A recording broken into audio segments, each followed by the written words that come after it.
Reporter breaking. രാജ്യത്തിന്റെ പ്രതിരോധ രഹസ്യങ്ങൾ ചോർന്നതായി സംശയം. DRDO രേഖകൾ ഡാർക്ക് വെബിൽ വിൽപ്പനയ്ക്ക് വന്നെന്നാണ് വിവരം.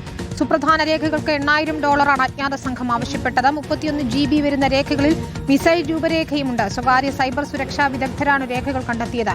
DRDO രേഖകളുടെ മാതൃക റിപ്പോർട്ടറിന് ലഭിച്ചു. ഡാർക്ക് വെബിലെ ആ സൈഡിൽ അവർ ഹെഡ്ലൈൻ കൊടുത്തിരിക്കുന്നത് തന്നെ DRDO രേഖകളാണ്. അലിബയുടെ ത്രെറ്റ് ഇന്റലിജൻസ് ഗ്രൂപ്പ് റെഗുലറായിട്ട് ഇങ്ങനെ ഡാർക്ക് വെബ് മോണിറ്ററിങ് ചെയ്യാറുണ്ട്. അപ്പോൾ ഡാർക്ക് വെബ് മോണിറ്ററിങ് ചെയ്യുന്നതിടയ്ക്കാണ് ഈ ഒരു ഇത് കണ്ടത്, DRDOയുടെ ഒരു ലിങ്ക് കണ്ടത്. ആ സാമ്പിള് ശരിക്കും പറഞ്ഞാൽ കണ്ടപ്പോൾ അത് കുറച്ചും കൂടി ക്രിട്ടിക്കലായിട്ടുള്ള ഇൻഫർമേഷൻ ആണെന്ന് നമുക്ക് തോന്നി. കാരണം അതൊരു മിസൈലിൻ്റെ പാർട്ടും അതിൻ്റെ ഡാറ്റയും അടക്കമുള്ള ഇൻഫർമേഷനാണ്. അപ്പോൾ അതിലാണെങ്കിൽ അത് എന്തുമാത്രം ദൂരം പോകുന്നു, അതിൻ്റെ ടാർഗറ്റ് എന്താണെന്നും അങ്ങനത്തെ കാര്യങ്ങളെല്ലാം കൊടുത്തിട്ടുണ്ട്. അപ്പോൾ അത് ശരിക്കും ഒരു ക്രിട്ടിക്കൽ ഇൻഫോ തന്നെയാണ്. പല ഡാറ്റ റിപ്പോർട്ടിലും. ശരി, റോഷിപ്പാലാണ് ചേരുന്നത്. റോഷിപ്പാൽ, രാജ്യസുരക്ഷയെ തന്നെ ബാധിക്കുന്ന വിഷയമെന്ന് നമ്മൾ വിലയിരുത്തണം. ഇതിലിപ്പോൾ കേന്ദ്രത്തിന്റെ ഒക്കെ നിലപാട് കൂടി അറിയണം. അവരുടെ പ്രതിരോധ മന്ത്രാലയത്തിന്റെ ശ്രദ്ധയിൽപ്പെടുത്താൻ കഴിഞ്ഞിട്ടുണ്ടോ? സ്വകാര്യ ഏജൻസിയാണ് ഇത് കണ്ടെത്തിയിരിക്കുന്നതാണ് മനസ്സിലാക്കുന്നത്. വിശദാംശങ്ങൾ എന്താണ്?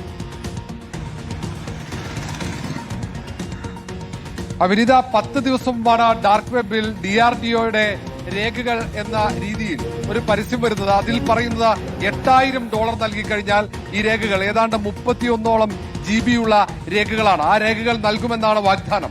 അതിന്റെ അടിസ്ഥാനത്തിൽ നടത്തിയ പരിശോധനയിൽ ഏതാണ്ട് 3 PDF അവർ സാമ്പിളായി അതിൽ പ്രസിദ്ധീകരിച്ചിട്ടുണ്ട്. അതിലാണ് മിസൈലുമായി ബന്ധപ്പെട്ട ഏറ്റവും സുപ്രധാനമായ വിവരങ്ങളുള്ളത്. മാത്രവുമല്ല, ശാസ്ത്രജ്ഞർ ആ രേഖകളിൽ ഒപ്പുവെച്ചിട്ടുണ്ട്. അതുകൊണ്ട് ആധികാരിക രേഖയാണെന്ന സംശയമാണ് ഈ സ്വകാര്യ സൈബർ ഏജൻസിക്ക്. ആലിബൈ ഗ്ലോബൽ എന്ന സ്വകാര്യ ഏജൻസിയിലെ സൈബർ വിദഗ്ധന്മാരാണ് ഇത് പരിശോധനയിൽ കണ്ടെത്തിയത്.